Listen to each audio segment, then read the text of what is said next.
the space, please go ahead and tweet the space out tonight. Please go ahead and tweet the space out. I definitely want to hear everybody's opinion on the Damar Hamlin situation. That has been the major news going on. Anytime that you have something going on in sports where it becomes the major news of America, it's pretty important. So, like I say, I'm just hoping for a speedy recovery for that brother. I can't say whether he's going to play football ever again, and at this point, it's not really that important. I know that was his dream and his passion, I'm sure, to play at the highest level. But I'm not even sure you could say an injury that is, but with the health issue that happened last night, I just don't know if football is in his career, and you never know how things are, but I just want to see him get okay. And I believe they had a GoFundMe, and I heard something that it reached over millions of dollars. So props to everybody that's donated to him and his family. And, it's good to see people rallying together in such a bad situation like that. Like I say, I've watched games and stuff, and we've seen people carted off, and come to find out these people, they suffered, they were paralyzed from the waist down. People never walked again because of the game of football. So, I'm a big football fan, but at the same time, it is a dangerous game. You're risking your body out there. And I know you had some people, I believe Skip Bayless, saying that they're worried about the actual schedule of the NFL and this and that or whatever. But this game right here, man, that game doesn't need to be played. The players, guys that was teammates of him, almost witnessed this young man dying right before their eyes.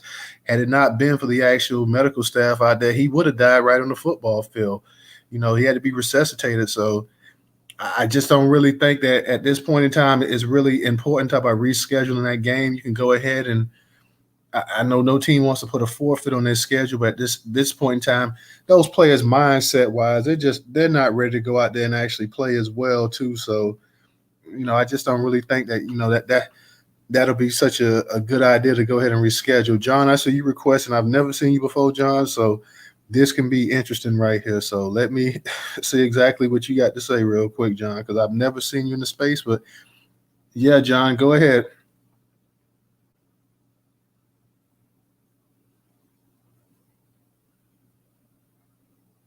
Yeah, John, are you there?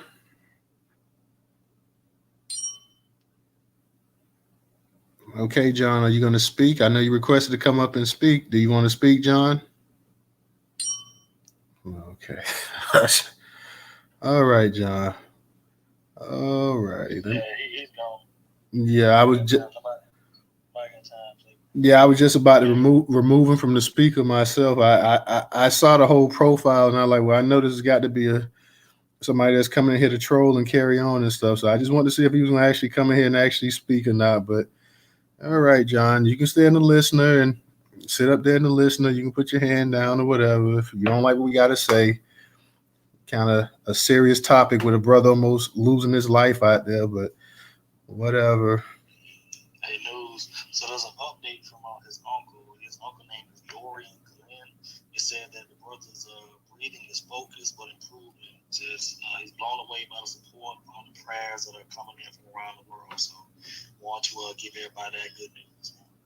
And then that's great news. And I'm gonna touch up on that article real quick. Let me give a shout out to some of the usuals in here. I see Social up in here, Original up in here. My girl Tony, she's up in here. Shout out to you, Mike. Shout out to some of the other ones. Val, I see you up in here as well too. So I just want to go ahead and give you guys a shout out, Miss Hilton. Everybody coming up in here, go ahead and please tweet out the space, and we're just gonna go ahead and we're gonna touch up on this, and we're gonna, like I say, we also had an influencer also pretty much said that the black community no longer exists in America, so we want to touch up on that as well too. That he said pretty much everybody's sold out and it's pretty much gone. So we're going to touch up on those two topics tonight. Obvious, Damar Hamlin, he has been in the news. Everybody's been worried about his well-being.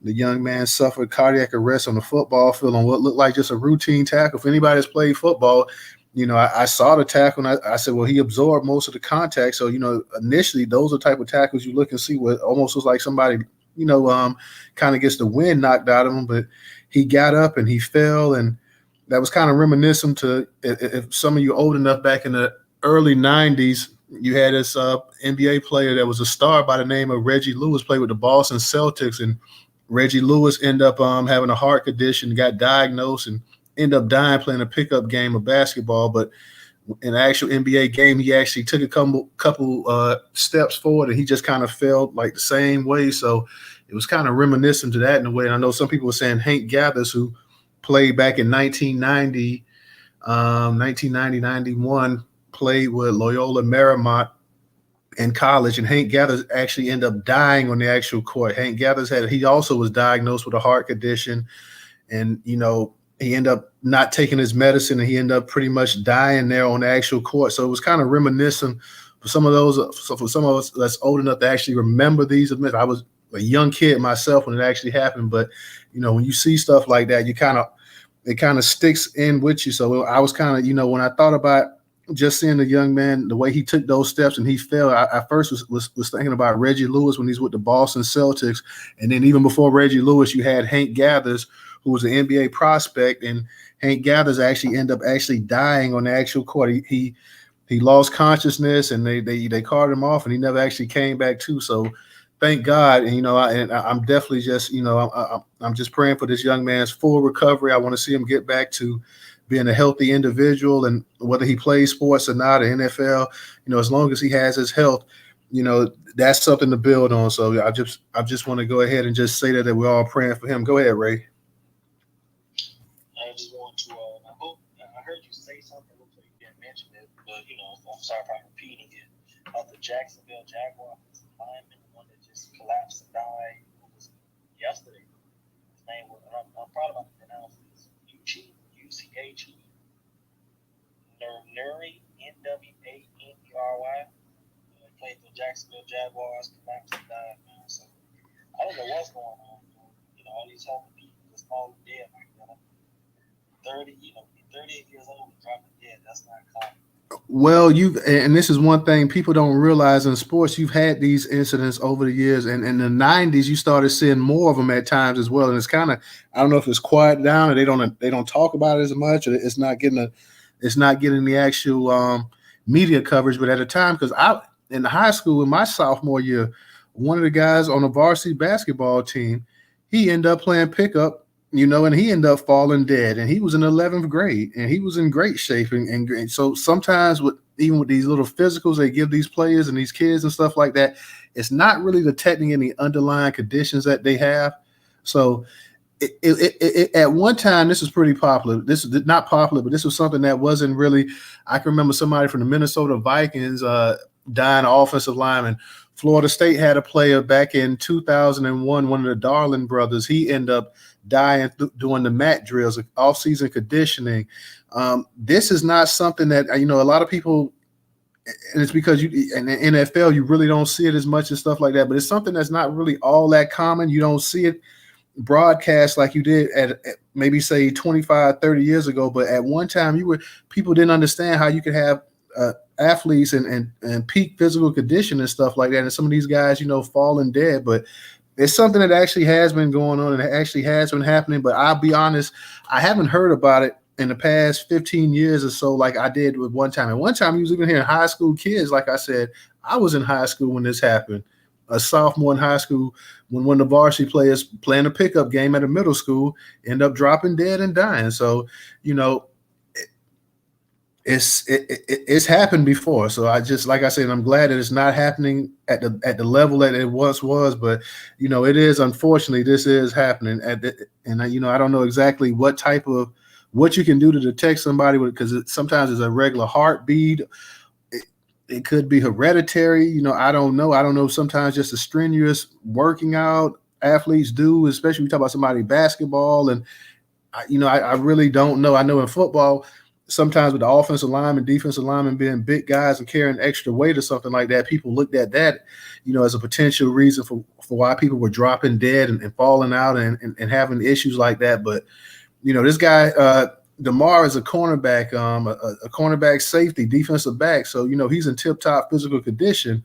This is a prime athlete. And, when I saw the hit, the hit looked to me just like it was almost like one of those type hits. If you play, like sometimes you get the wind knocked out of you and you have a delayed reaction and somebody falls down, after a couple seconds of impact or something like that. But, when this brother didn't get up, and it was a pretty scary sight like that. That's all I can say, that it was really, really scary. And we're just wishing for the best. And like you say, Ray, his family, prayers to them too. The uncle said that they have received such an outpouring of sympathy and stuff like that. So that's been great.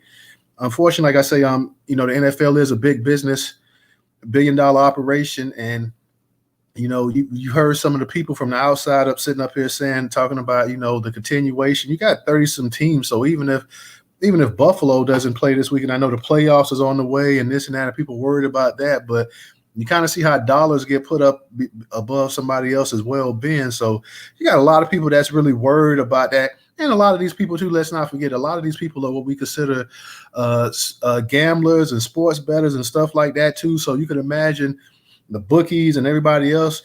A lot of people last night, because of that game, the way it ended, and this is unfortunate because we're talking about somebody's life, but the way that game ended last night, a lot of people lost a lot of money. Just to be honest with you, there's a lot of people that bet on that game last night, and a lot of people lost a lot of money.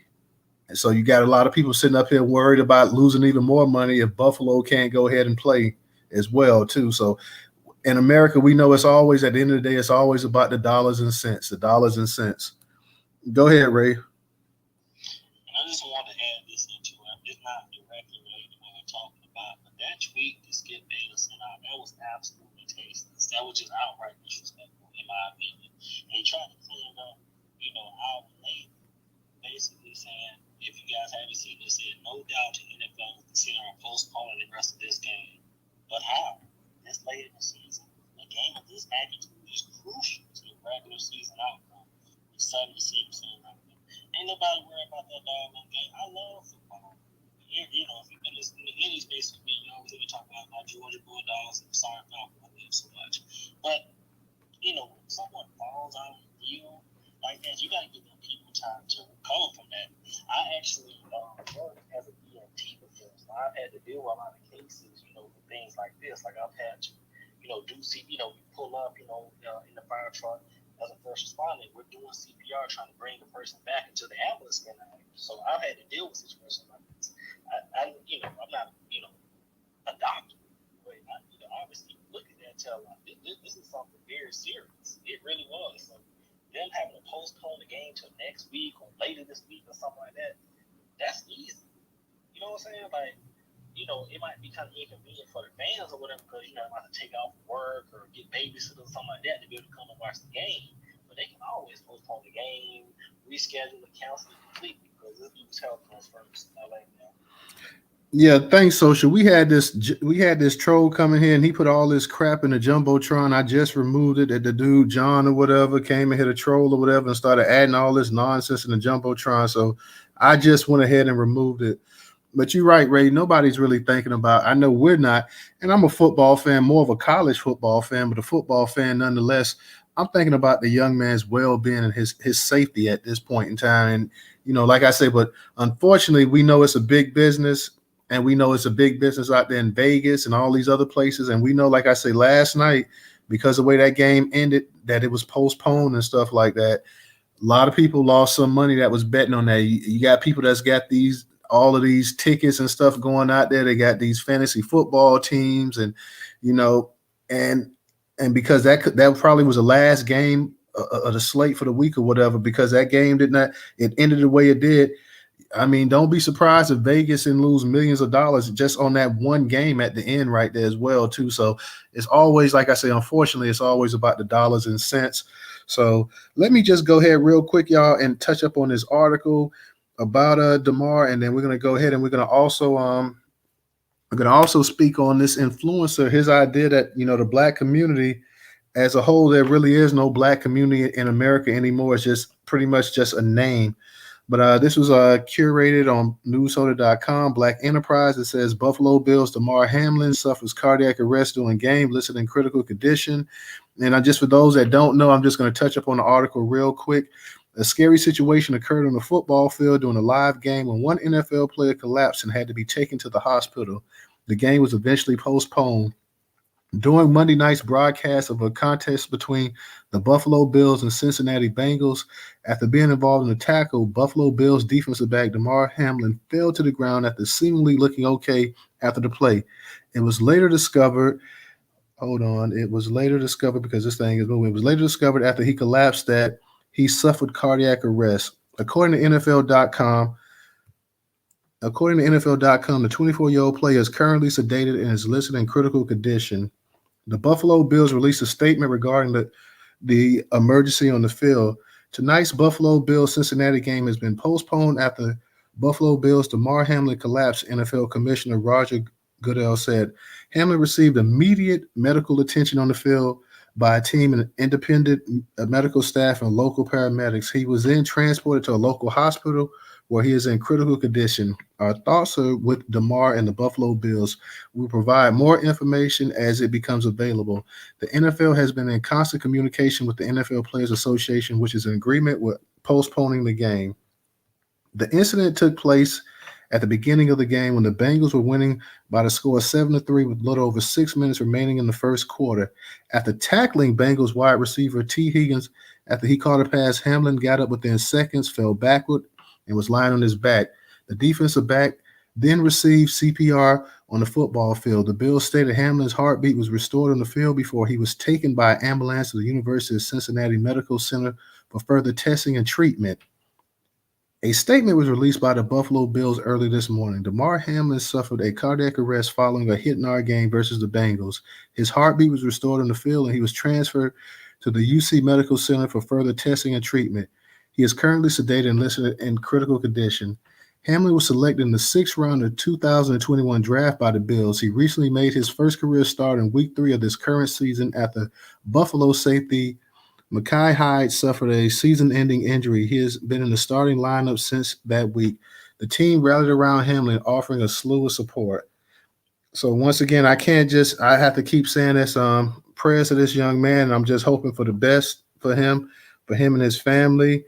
Everybody else, please, if you can, offer as much prayers as you can and support for that young man and his family as well. I've seen a bunch of people online today saying that this is the reason that football should be outlawed and this and that. And one thing we have to remember, too, that football is a very violent sport. It is a collision sport. It is a contact sport as well, too. And I would say, we know the CTE thing is something of recent, the past 10, 12, 15 years or so, people have been talking about CTE. At one time, nobody knew about the impact of CTE, but now we do know. So I would say that you definitely know that. You definitely know the dangers of playing football more so than you did 25, 30 years ago. The major thing people thought about at one time when you played football, that the worst thing that could happen to you is that you can get your neck broke. Nobody ever thought that your brains could go to total mush by playing football. So I will at least say people actually understand the risk factors that go along with football. Football is a big money maker, and football, to be honest, you may see a decline somewhat in youth enrollment, but football in this country, I don't believe it's going anywhere anytime soon. And even some of our people, some of our, let's be for real, some of our people, they still, for that chance to come up and get that money and improve their situation, they still gonna chance it. I mean, a bunch of our people in the inner cities, the hoods. Let's not forget the out there in the country and stuff like that, the rural areas, because black people exist in the rural areas and the country areas as well too. They see that as a chance of improving their livelihood and improving their lives. They're still willing to go out there and run that football and tackle somebody. So I don't believe that I don't actually believe that the NFL popularity of football in itself is going anywhere anytime soon. Unfortunately, I've heard of players getting busted spleens, and we know about broken bones and just every injury under the sun that you can think of. But never to this point did we ever see where a person was actually going to die on a football field had it not been for medical intervention right there. So football, I just don't see it. It's too big of a money maker. I know it's a dangerous sport. I played some little league and played JV a little bit in football in high school, but it's just one of those things, man, that it's never gonna. I just don't see it going away anyway anytime soon. It's one of the most. It is the most violent team sport in all of probably the world.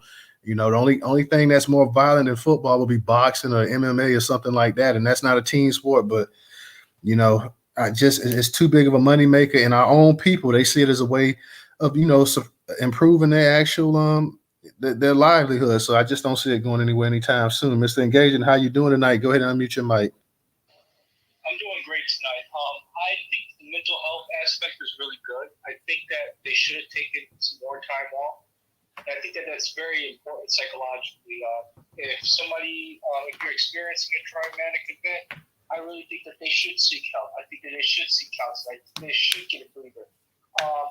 You got to still protect your investment. How well is your investment going to be, per se, quote unquote, if you're not mentally stable and you're not looking out for the mental well-being of the whole team? So when Skip was talking that nonsense, saying that they should have just kept on playing with the game, it showed the dehumanization of black men in industries such as the sports industry. Agree. I mean, these players just watch somebody that they see every day, that they travel with, that they basically during the football season, 3, 4, 5 months out the year, you pretty much living with, and to see this player almost die right in front of you, and then you're supposed to go back out there and just go ahead and act like, hey, nothing happened. You know, that's a slave master type mindset. They did the exactly right thing. The NFL, for all our criticism with him, and there's a bunch of criticism, did the only thing that you could do. Because for one, I mean, I've been watching football, since I was 5, 6 years old. I've never seen where they cut away from a football game the way they did last night. And I just kept looking to try to get updates to see exactly, and they never came back. I've never seen that before. Like I said, I've seen a bunch of players over the years be carted off, immobilized, and people already, had an idea like this person might be paralyzed or whatever. I've never seen that. When I saw that last night, I said, this is serious. I said, somebody is seriously hurt right here. Like, they don't do this. They don't cut away from an NFL game. They still talk. They show the players out there and stuff like that. And then they get that person caught up, whether that person you find out later that night or the next week is paralyzed. That person is strapped down, they're immobilized, they can't move, this and that. And, they cart that person right off and they resume the game. But the fact that they didn't come right back last night and resume that game, how long it was postponed, how long it never came back on, I knew it was something really, really bad had happened last night. I knew I didn't know to what extent, but I knew it was something very. And then you start hearing reports about this young man almost dying on the football field.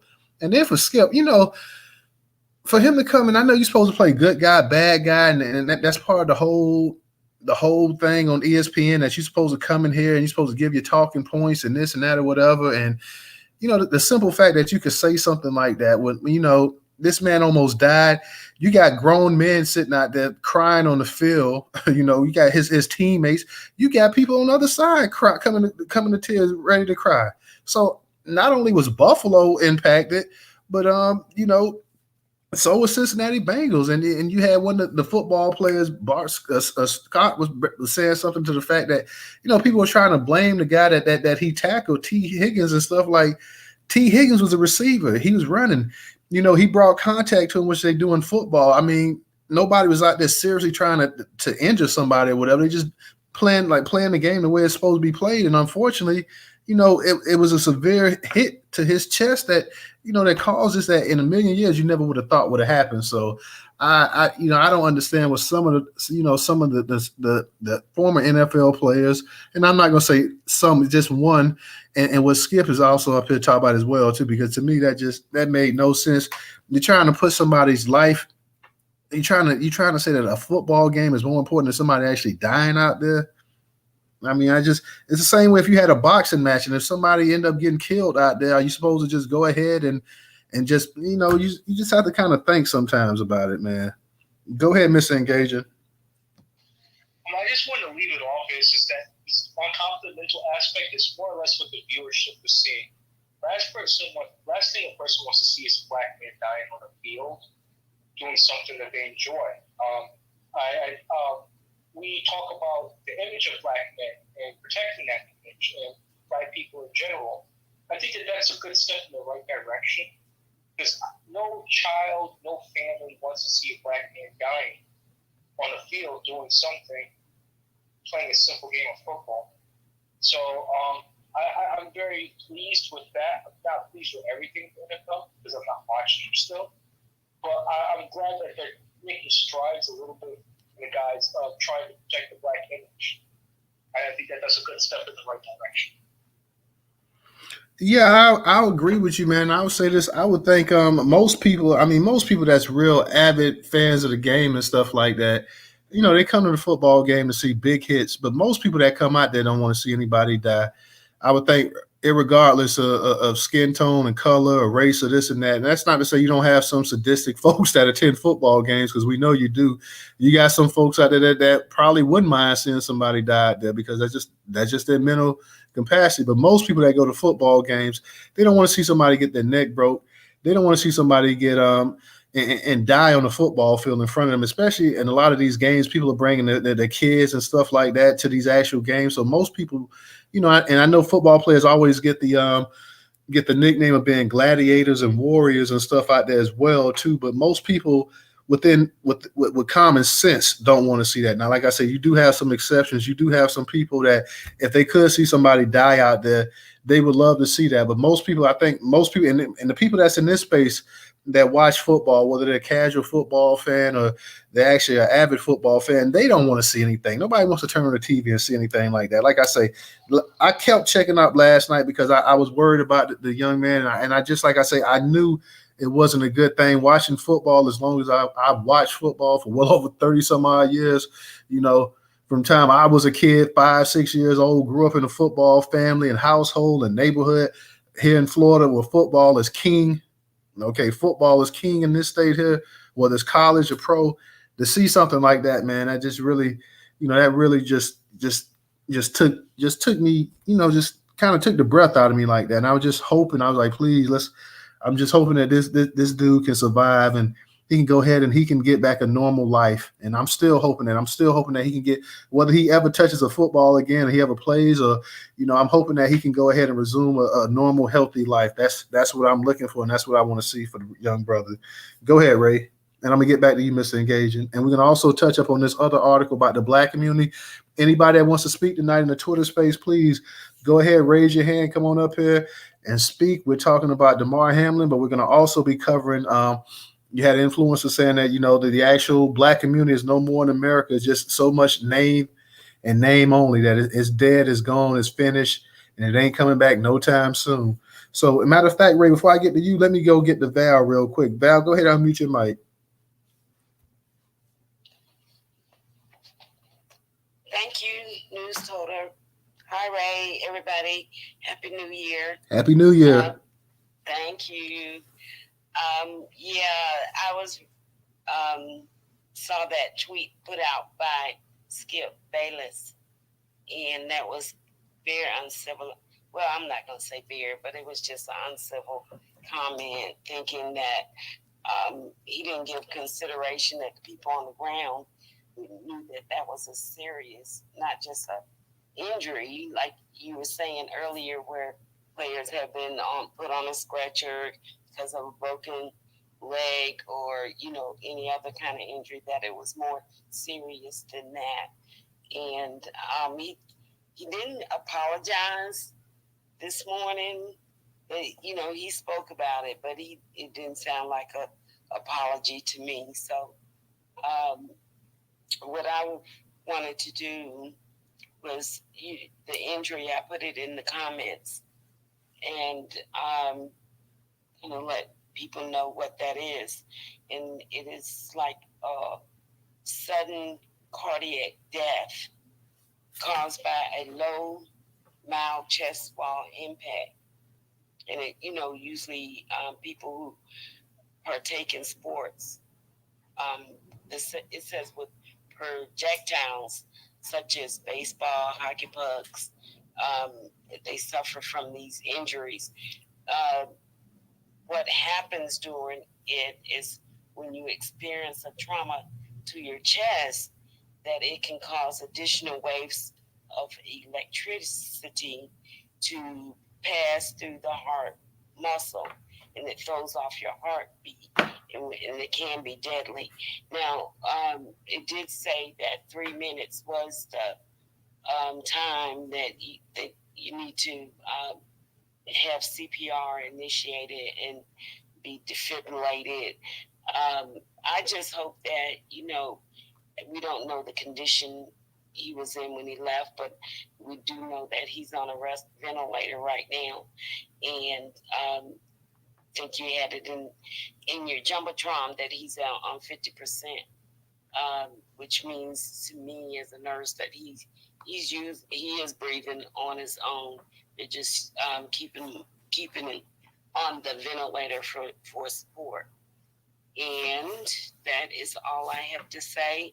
Just praying for his recovery and for his family. Thank you.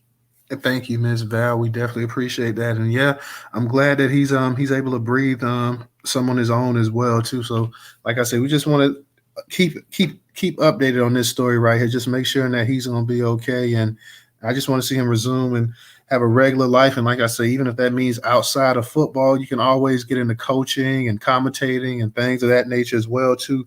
Even if you can, even if you can do the football thing as well too. So. Um, I see we have another. I see this is unusual. Like I don't know who this person is. I'm gonna go ahead and let them come on up here real quick.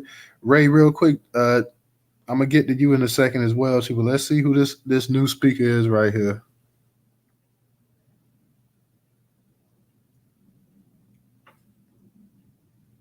Believe I okay ID maker anonymous. Go ahead and unmute your mic. What's up? What's going on? Not much. So did you want to add something to the conversation? Yeah.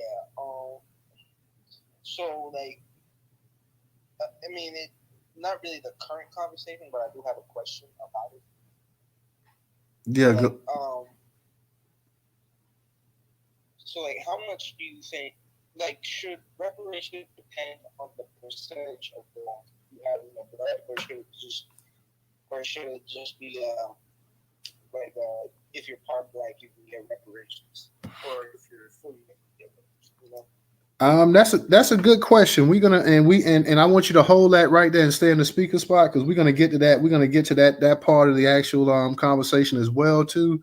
So we're gonna definitely get to that in 1 second. I'm gonna go ahead and I'm gonna touch up on this actual and I know reparations really is not really part of the actual conversation. Not even though you can't always talk about it, but just generally, I mean, I think as long as you have some black in you, as long as you have you have, you're on a certain side of your family, either side, you're descendant of American slavery, then that would go ahead and that would entitle you to reparations. But we're going to be talking about we're talking about Damar Hamlin, and we're going to be also talking about is a black community in America. Is there still a black community in America as well too? So we're going to go ahead and we're going to we're not going to move off of this topic right here, but we're going to go ahead and we're going to also speak on that as well too. So if you want to talk about that, the reparation, I have an actual space. We have an actual space coming up this week that we probably going to discuss something about reparations as well too. But feel free when that topic does come up, if you want to discuss that as well, we can go ahead and discuss that as well too. So let me go ahead and I'm gonna get back to you. Let me go ahead and get the Ray and then Mr. Engaging. Ray, what's up? I'm gonna be real quick. I don't know if you guys know this. It was something that was like casually mentioned last night during that game. But they were trying to play. They said they were gonna give them 5 minutes, and then they were gonna have to get back on the field.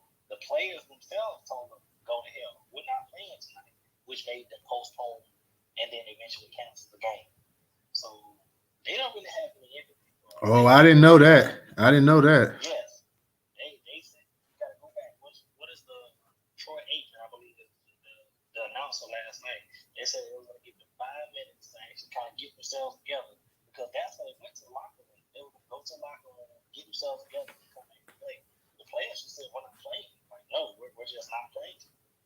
And that's the reason I'm in the family council. So they trust me, they want to keep the show going. They want to keep their money flowing. So it's a cold-hearted game. Like, I know this has nothing to do with football per se, but I remember there was a pay-per-view. I was really big into wrestling when I was a little boy, and it was a wrestling Owen Hart. He was like 90 feet in the air, and he fell, hit a rope, and they had to do CPR on him in the ring, and he ended up passing away, and they kept the show going in. But these people, they don't really care. As long as you can generate money for them, they don't care about you as a person. Real talk. And like I said, I didn't know that till you. Thank you for sharing that. Thank you for sharing that too. That's very important. Yeah, I didn't. I definitely didn't know that, Ray. That they were going to still go ahead, and we know the mindset that the show must go on. That they always come up with this kind of stuff for. But I definitely didn't know that. I thought that was an actual from the NFL itself that they probably said, hey, let's go ahead and let's try to wait and everything like that. So I didn't know that they actually 5 minutes. Please, he was out longer than 5 minutes. So how were they going to go ahead and put him up there, man? That's ridiculous.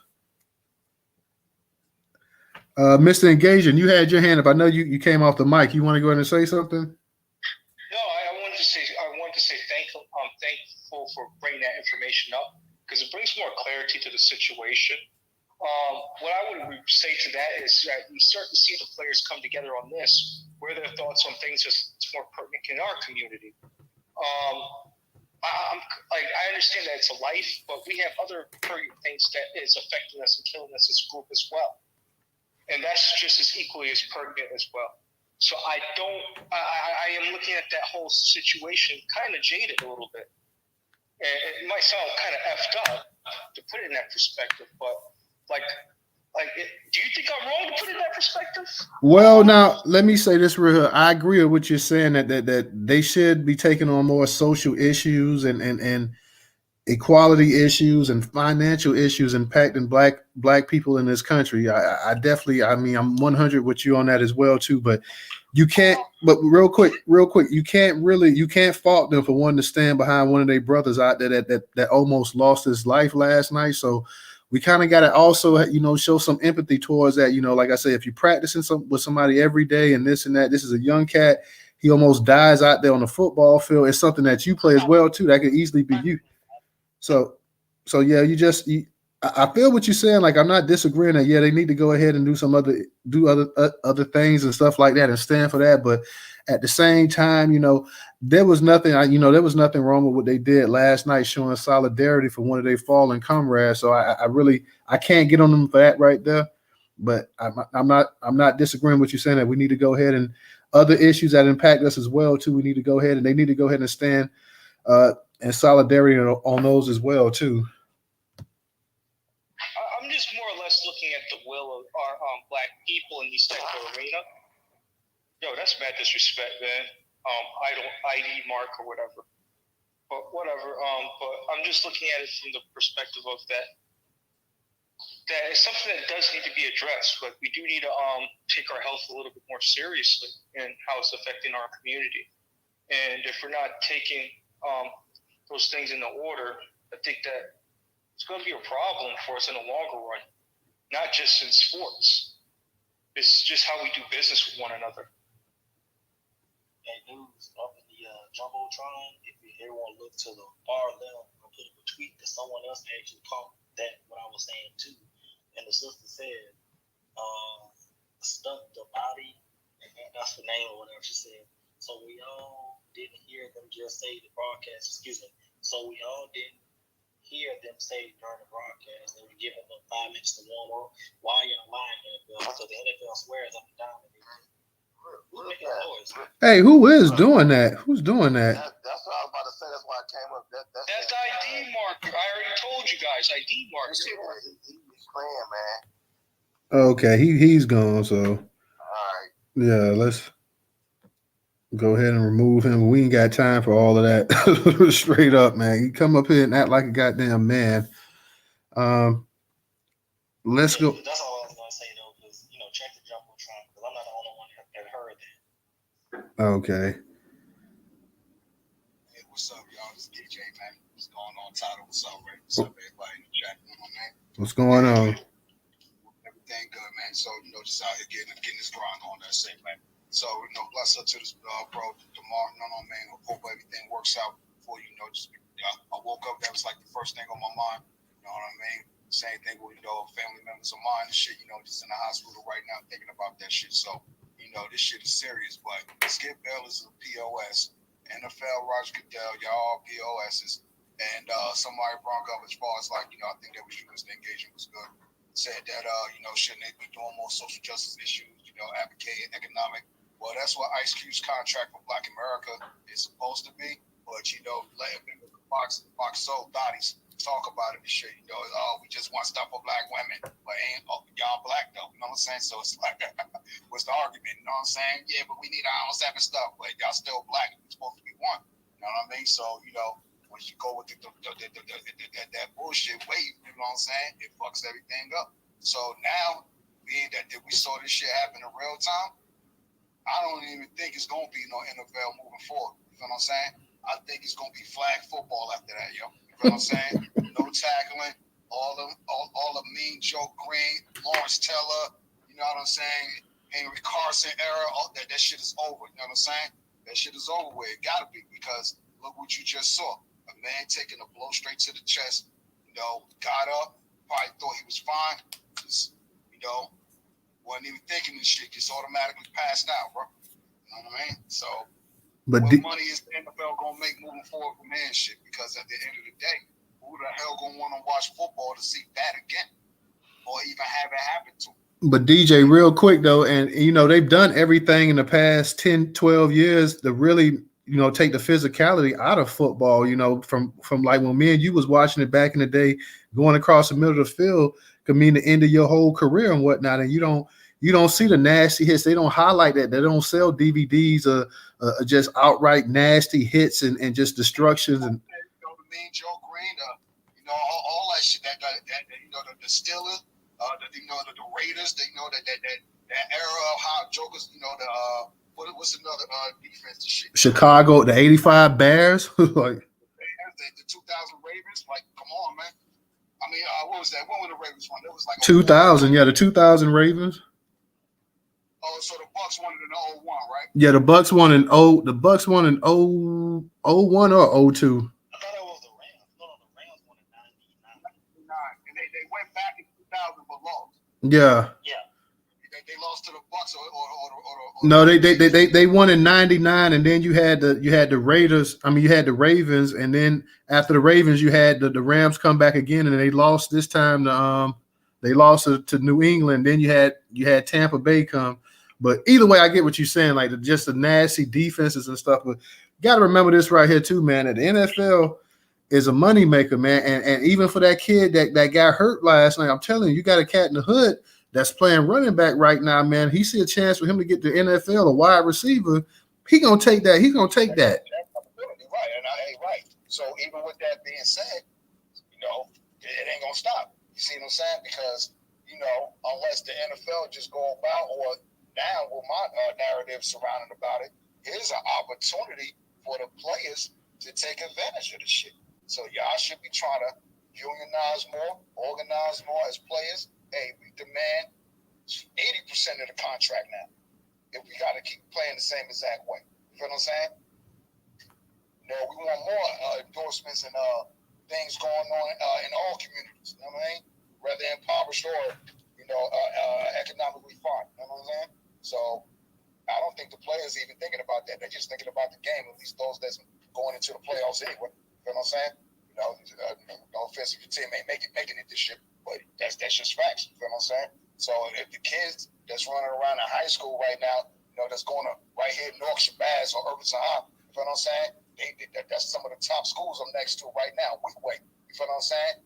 All these schools, Union, the Rams and shit, or the Union High Rams, excuse me, you know what I mean? Cranford, I forgot the name of their squad and shit, but these teams be rolling, man, you know what I'm saying? And they be winning the national and state championships and year after year. So I see these kids, they got their uniforms, with their book bag on, their schoolwork, coming up late from practice like 8 at night, you know what I'm saying? I be seeing them day in and day out, you know what I mean? And a lot of folks that I've seen growing up too, they from right here in North Irvington, went to Rutgers or whatever the case be, went on to be NFL superstars or, had some type of something happen to them positive in their life because of football. So it's like, yeah, we want to play the game. That's what, maybe a person's dream is. But, hopefully they start thinking about whatever other opportunities that could come out of football. Hey, man, you ain't got to be the quarterback. Go be the general manager. You know what I'm saying? And chill and shit, you know what I mean?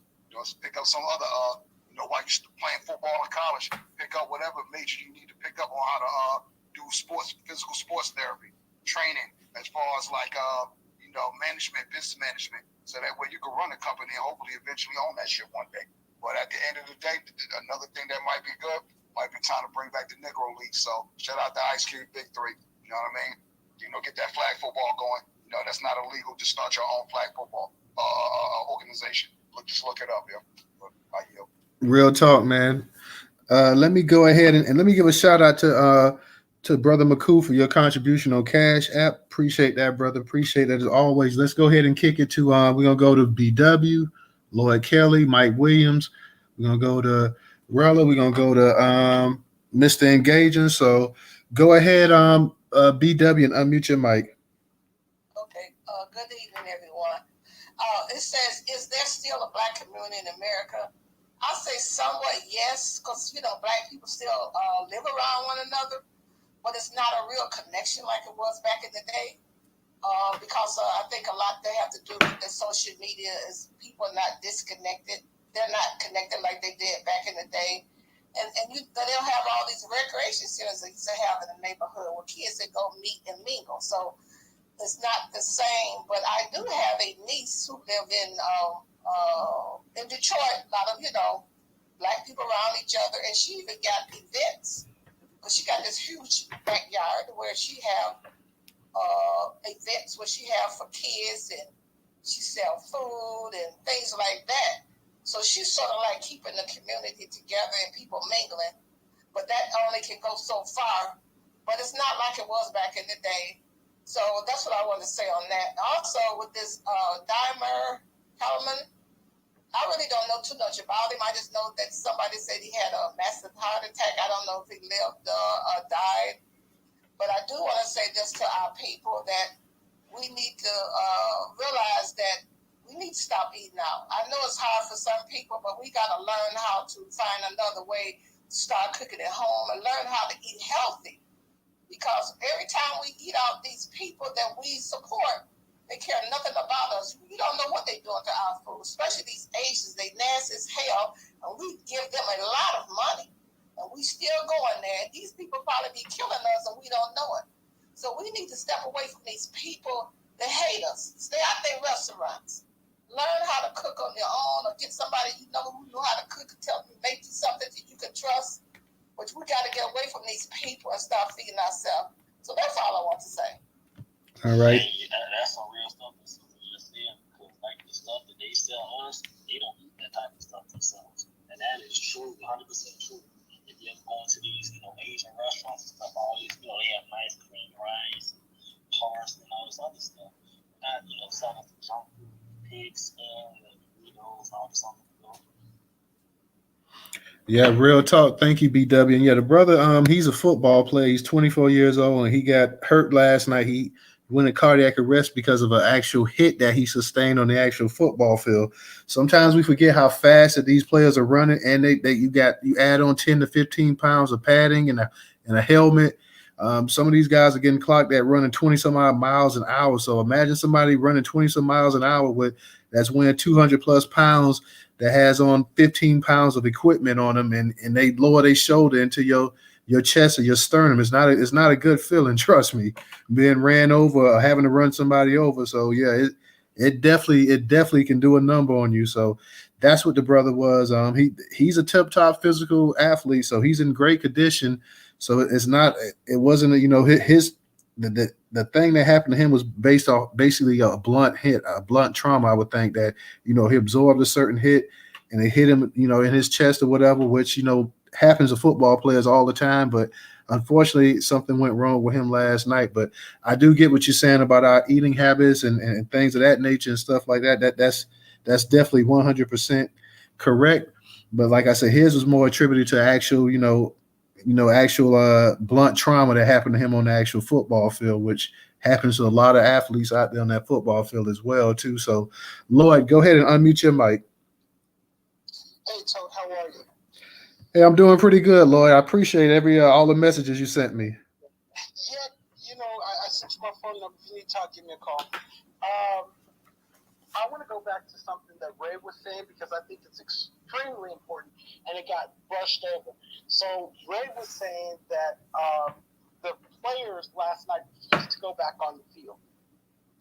And I'm going to say that for organizations like Newstoter and all the other groups that have been working over the last year had a lot to do with that. particularly when you think about the issue with Kyrie, with Kyrie. Because I think that with all those stories we put out, all those tweets that were put out, all of that support, that the team saw that if they stood up to management, the community would be backing them. And you got to give yourself and your colleagues credit for making that happen. And that's why it's so important that we keep talking about this stuff, because now we're showing that these spaces, these tweets, this amplification of our voice is being heard. And they shut down a nationally televised football game last night because the players had the guts to say, we're not doing this today, not today. So I just want to point that out. And when you get to is there still a Black America, our Black community, I'll come back in. But I need you to make sure that the folks understand that this space and other spaces like it and organizations like yours and other organizations made what happened last night happen. And I'll land there. Appreciate that, brother. Yeah, we got to go ahead and keep this pressure up. And if y'all remember a few years ago when the whole George Floyd thing happened, and he was killed, and you had the NBA players, they were getting ready to go ahead and just boycott and whatnot. And then, of course, Barack Obama came in and he called them and he talked to them and he asked them not to do it. But you had a bunch of the NBA superstars that were like, hey, okay, enough is enough.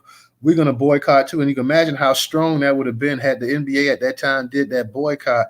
It would have really, really, just sent a message to everybody. But, Barack came in and it's pretty much how it was. So let me go ahead and kick it to Mike. Hey, I'll chime in just real quick before I lose my train of thought. So yeah, on the Black America thing, yeah, we still here, but the problem is we just not coming together. So that's the whole rap about reparations2023.com.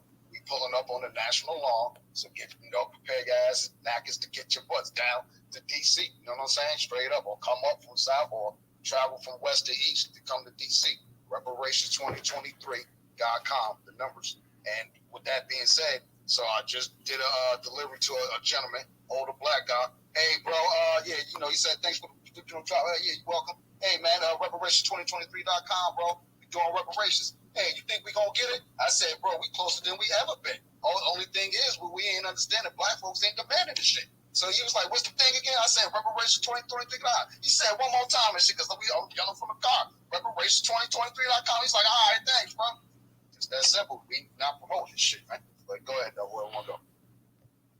All right, real quick, I'm going to go ahead and kick it to Mike. Before I kick it to Mike, let me just go ahead and I'm going to touch up on this article real quick about the Black community in America. And then you guys can still, if you want to talk about Damar Hamlin and NFL, you're more than fine. If you want to talk about the Black community as well, that's fine as well, too. But I just want to go ahead and get this on out the way real quick so we can have the topics covered for the night. And anybody that wants to go back and forth, you guys already know. In the Jumbotron, you'll also see this article is titled Popular Influencer Starts Debate. Does a Black community really exist in America? A popular influencer Twitter sparked a debate this week when he said the Black community no longer exists. There is no Black community. This shit has been cooked.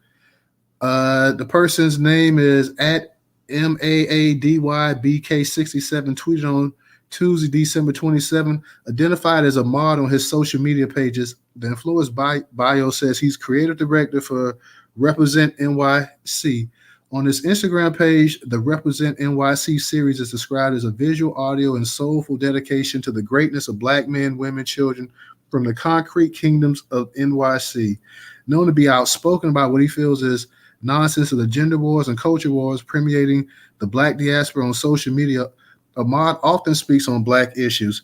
Some agree with him on his perception of the Black community's non-existence, while others said his logic was faulty. Yep, every man and woman for himself at this point. Fix and protect what you can for your family. I've been off that Black unity community stuff for a while, said one user. Twitter user, whatever. A true Black community cannot exist within a system of racism and white supremacy. This is a Black community, and like all communities, it has positive and negative attributes. Another user chimed in. One of the negative attributes is a lack of coherent, community-oriented response to systematic racism and bigotry. Everybody tries to cut their own deal with the powers that be. I understand your sentiment, but I disagree. There's a black community. We're just under attack and pacified, and the entire society is brought in on our subjugation. Responded another Twitter user. The majority of black community in these days and times operate as individuals. Ahmad replied, "There's barely no cities, towns, or areas in this country that are predominantly black owned, black operated, and black run with black money. This shit is cooked." Two users we say two users responded by giving examples of specific regions where they said a black community does exist. You need to go to Prince George County, Maryland. It's a literally nothing but thriving black-owned town. They got the same thing going on in Charlotte, North Carolina area. It's not as rare as we think. Chimed in one user. You named two places compared to the rest of the country. It's very rare, Ahmad replied. Another user, it depends where you live, and there's still real communities in the South and DMV, but areas like New York and California are about individuals. Another Twitter user said that black communities exist, but the ones that still do aren't given exposure. Tuskegee, Alabama is an all-black county, but they're not highlighted or known. Doesn't mean they don't exist. Real issue is always once you're made aware of one of many, you will live there, but their support are protected. We're masters at identifying problems, just not solving. What's your stance? Do you believe there's still a black community in America? So I just wanted to go ahead and cover that. We can get back to our actual speakers as well. We got Mike, we got Rella, we got Mr. Engaging, we got Original. So Mike, go ahead and unmute your mic.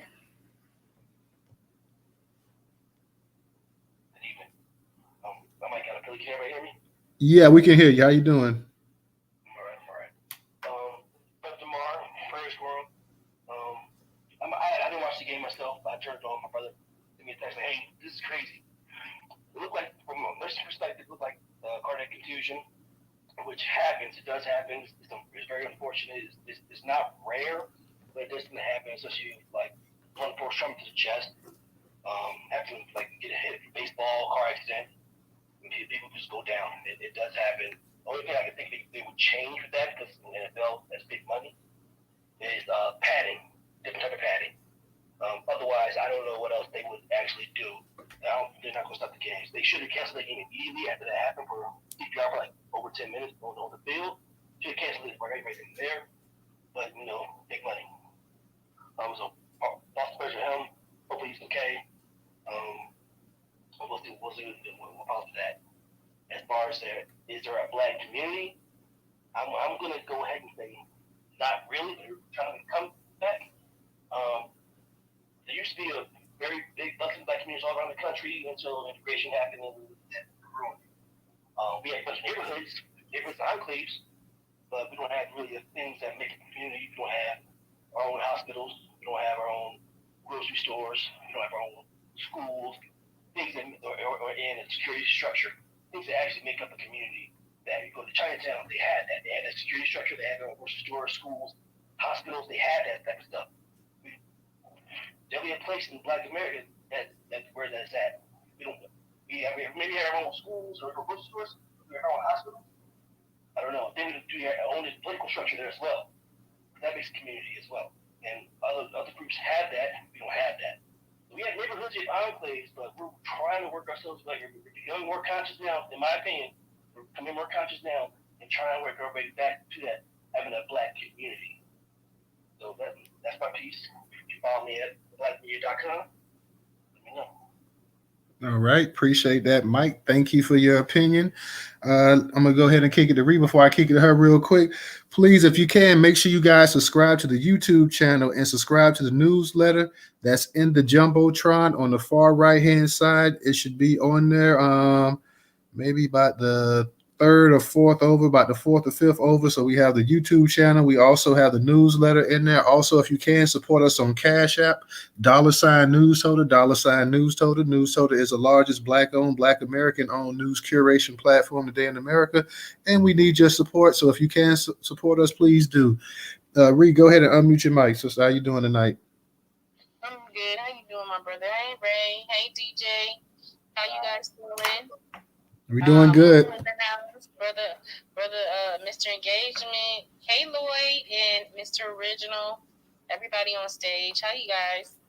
So, I actually saw the Damar Hamlin hit, and I guess coming from a football family, it was definitely hard to watch. I wasn't watching the game, but I actually went back. I went to look and find out to see what happened, and it was definitely hard to watch because his mom, his family was there. I think the biggest thing for me that I took from that was the lack of humanity that Black men still aren't given, no matter what their economic status is. You know, people can say whatever they want to say, but when you really look at how more people were concerned about the game continuing, if it weren't for the players, you know, start coming on the field and start praying and stuff like that, that people's morality from money when it came to the game was more important. I mean, Skip Bayless and the NFL, I mean, the ESPN network, really, it was disgusting. It was truly disgusting to watch how people who are males, were really like, oh, we need to, you know, continue the game. We've seen people get hurt all the time, and this is the biggest game of the year, blah, blah, blah. And I'm thinking to myself, oh my God, this boy's life, he's fighting for his life right now. And you're telling me that you can't even see the humanity in that you want to continue a football game that you can reschedule. You can reschedule the game. You can't reschedule his life. Because whatever happens to him, prayers to him and his family, that's what it's going to be. You don't know if this is going to have any lasting effects on him. You don't know. No one knows. Only the doctors, only his family knows. He knows, and whatever the good Lord wills. And so, at the end of the day, that needs time.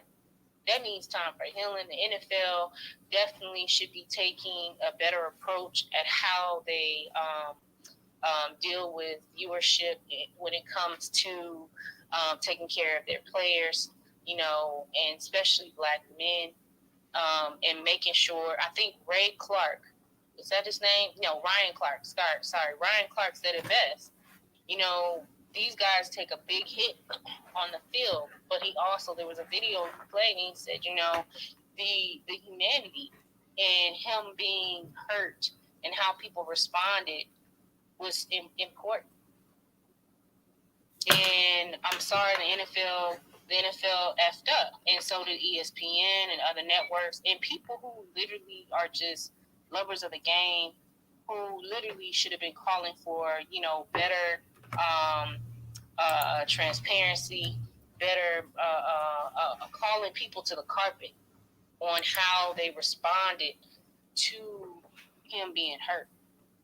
Like, this is the one time, like, Tim Tebow and what's his name? Oh gosh, they used to play for the Washington Commanders, was formerly known as the Redskins. Griffin the third. Oh, RG3, yeah. RG3, and I think it was another guy. I can't remember all their names, but they were like, yeah, we need to just have, you know, be praying. Even Russell Wilson was like, yeah, you know, like, no, we need to be praying. Forget the game right now. But you got people who was like, nah, you know, I got bets riding on this, and so your bets is like, what is happening to humanity right now? And the only thing that came to my mind was it was a young black body, and because of money, they didn't care. There's no difference if it was somebody regularly on the street. No different. Economic status aside. And I think that's really sad. And the crazy thing, Rello, is that I didn't even know the race said that they was talking about having them go back and play in 5 minutes or so. Yes, and then the other thing was the Black community comment. Honestly, I think as we move forward in 2023, so I always say happy 2023. The new year really does start spring. We have time to we really have time right now to still continuously shed old ways and get prepared, to hit the ground running come spring, because that's when really, when you start to see the leaves and stuff bloom. But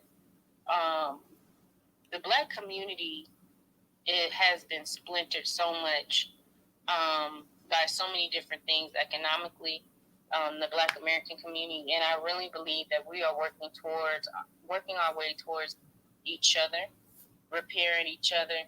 We have a lot of work to do, and I think people always say, Maryland is almost pretty much a majority Black state. However, when you look at the economics on who owns a lot of the building structures and things like that, they're not all Black ownership, but you have a predominantly Black state, you have more Black people in Maryland. I think we need to get to a point where we start to recognize what is ownership really, when it comes to us and our autonomy, and definitely play to our strengths. Getting together with 5 or 10 families, buying land, buying resources, making sure that we are able to sustain ourselves as we move into a Black majority state. The other thing is being able to employ our own people. I think Mike mentioned having our own grocery stores. We need our own grocery stores, our own churches. We need our, and some people don't realize that just because you see a all-Black church does not mean they own the church. Normally it's the bank that owns the church, or some other entity that funded the church they're not necessarily Black. The other thing is schools. If we can get to a point where we do what LeBron James did, shout out to LeBron James for opening the Akron school, and multiplying that, then we in the game. But we have to secure the land above and below. And I really do believe that we are onto something if we just keep moving in that direction. And I would say Reconstruction 2.0 has to be the goal. And I'll end there. Peace. All right. Thank you, sister. Let me go ahead and kick it to Mr. Engaging, and we're going to go to Original and Be More.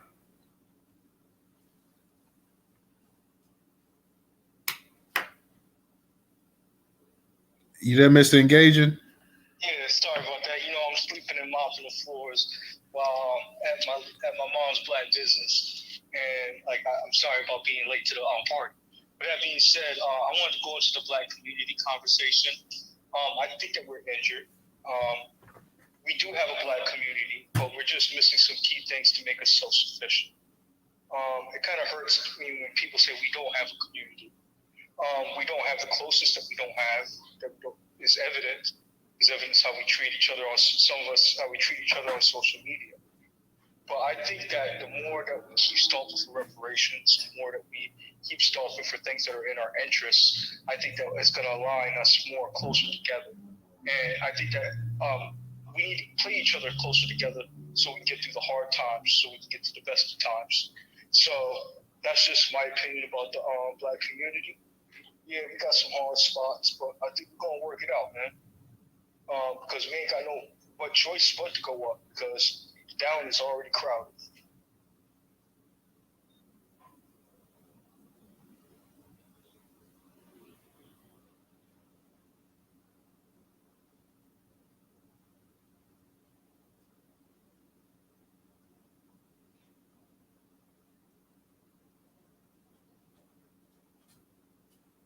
Hey, Newstoter.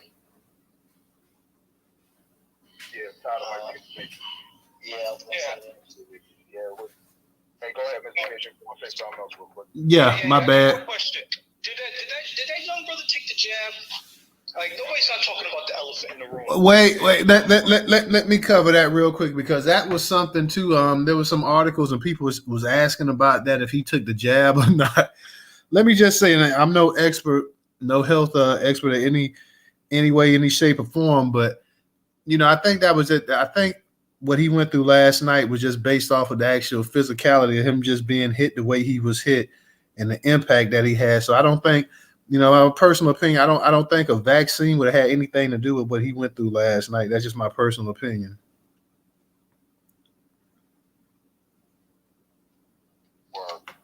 The reason why I'm bringing that up is because like a lot of black brothers and sisters are dying or having like people are dying at an earlier age, even more so now. Like the life expectancy has been going down, specifically even on black men in the past 2 or 3 years because of COVID. I really think it's something that we should be monitoring and watching out for more and be more sensitive about, and have people that are in our own interest to investigate that more. And that's all I got to say about that. All right, brother. I appreciate you. And you never know, but I just from the sound of how everything was saying and whatnot, and you're thinking that this is an athlete in peak condition, peak physical condition in the prime of his career right now.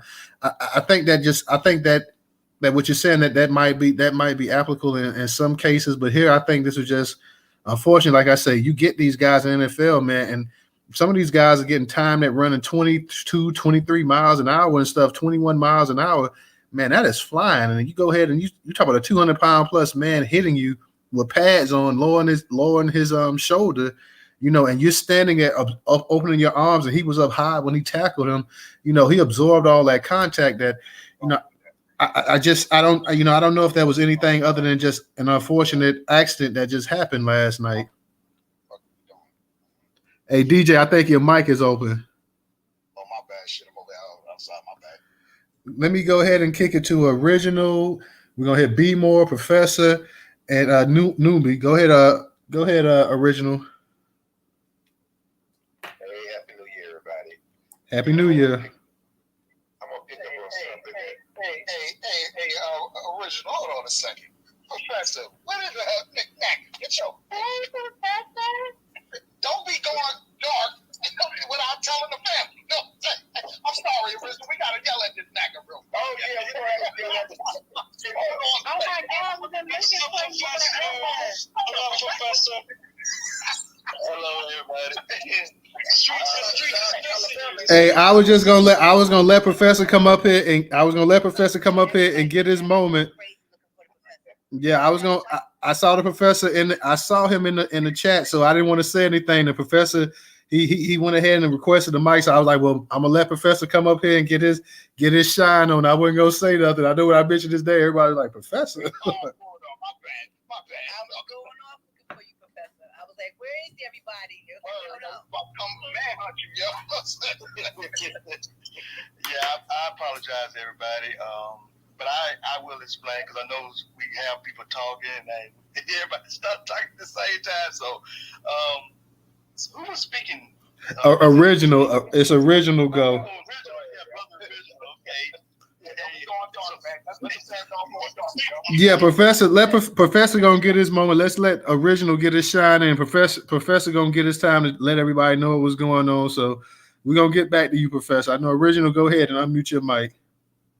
All right, here we go. Okay, well, Professor, I was about to drive to Alabama and see what's going on, and if you was all right, I was going to, just have to like, come on now, wake up. but I'm going to thank you. Say what now? Thank you, Original, man. I will say this, and then I'll let you get back to cooking, brother. I have missed everybody.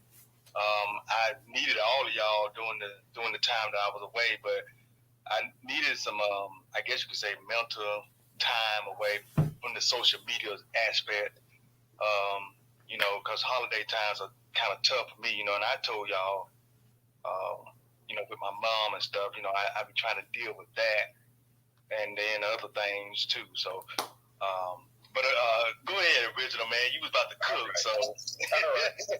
But anyway, let me chime on something that Brother Ray said. When Ray said what he said that the players, now the NFL is 70% black, and when Ray said the players started saying that they wasn't going to play, that's a black community. That shows unity. That shows that we love one another and we care for one another. Because I think, things are changing, and it's just like this person I know, they have a house up in Gwinnett County, which is north of Atlanta.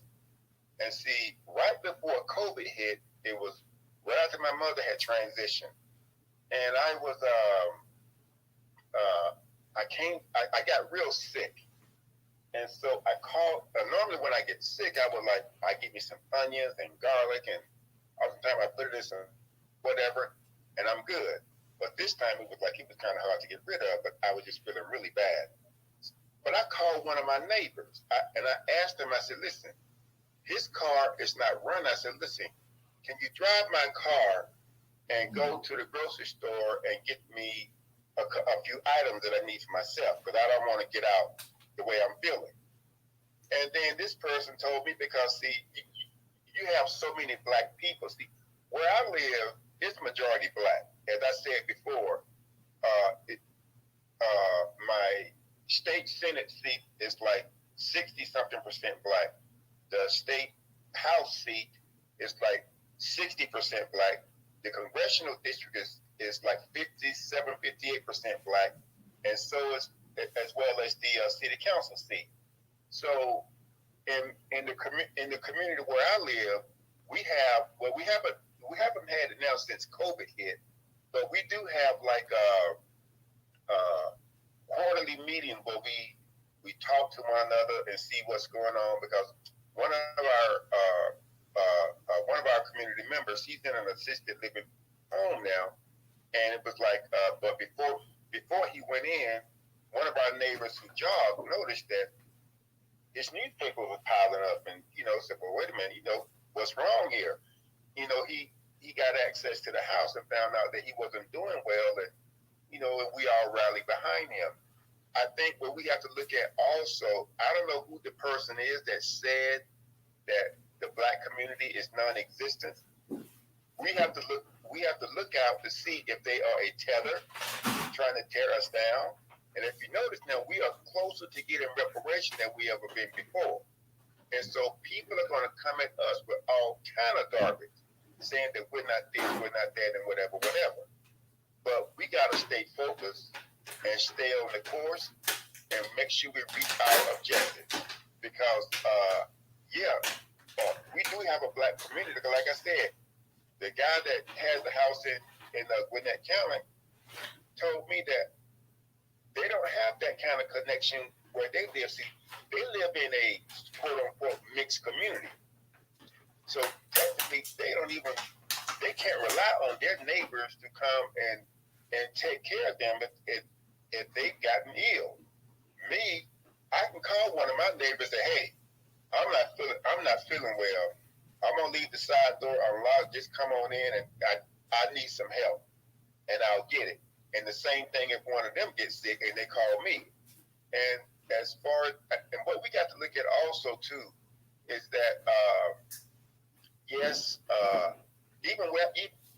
we don't have like hospitals right now, but we need to understand that we do have like we do have herbal centers within our community whereby they are helping us to stay healthy, and we're taking herbs and other supplements to ensure we stay healthy so that we never have to go to the hospital.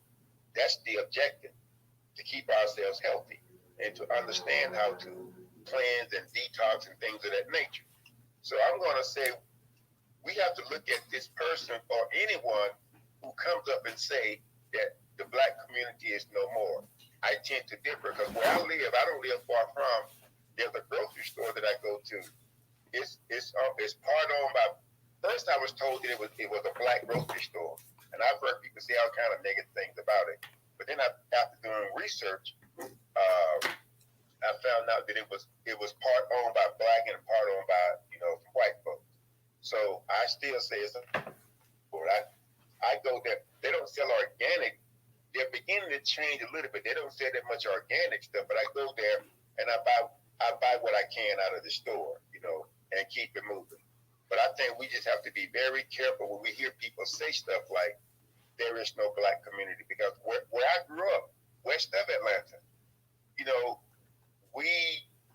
all knew one another. Our parents knew one another, and so although now the hospital was, the white hospital, but still it was a hospital because, back in the day, for a while, if a person was injured or in an accident, Mr. Marvin Walker, who owned Walker Funeral Home, he would come out and triage the people and then take them to the hospital.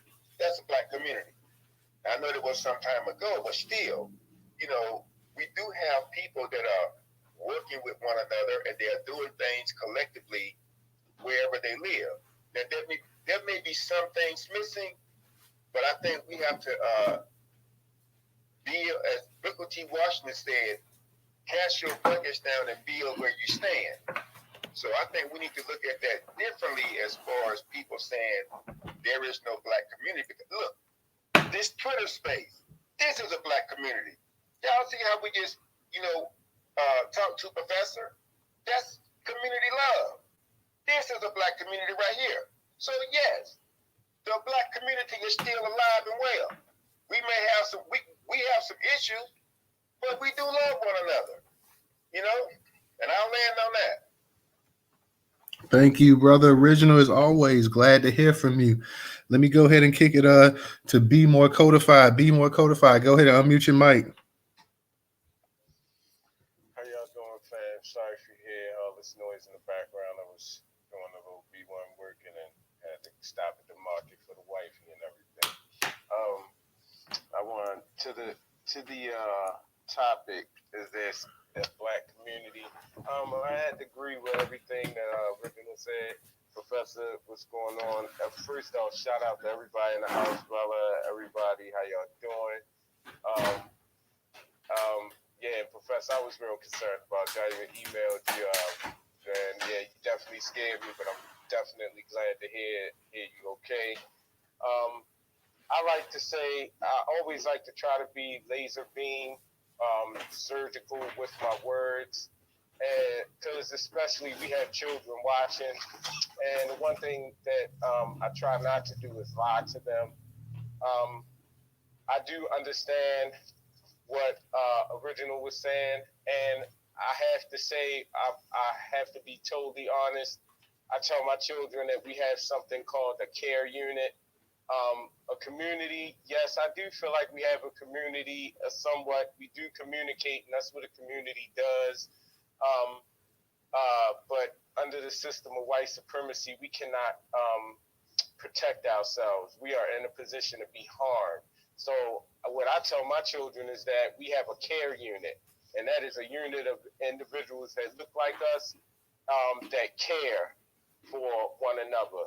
Unfortunately, we do not have the power to guarantee each and everyone's safety, for them not to be harmed, and we do not have the power to guarantee that wherever individual needs help, they get the most constructive help, not just any help that we could provide, but the most constructive help. So until we get that, and that's the thing called justice, we have a care unit.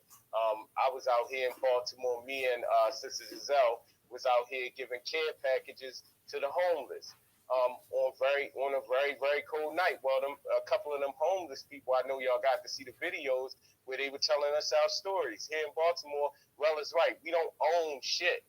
You know what I'm saying? There's a lot of us up here, but we don't own anything. And that's systematically been done to us through the banks, through the whole scam when they were taking the homes with the fraudulent bank loans up here.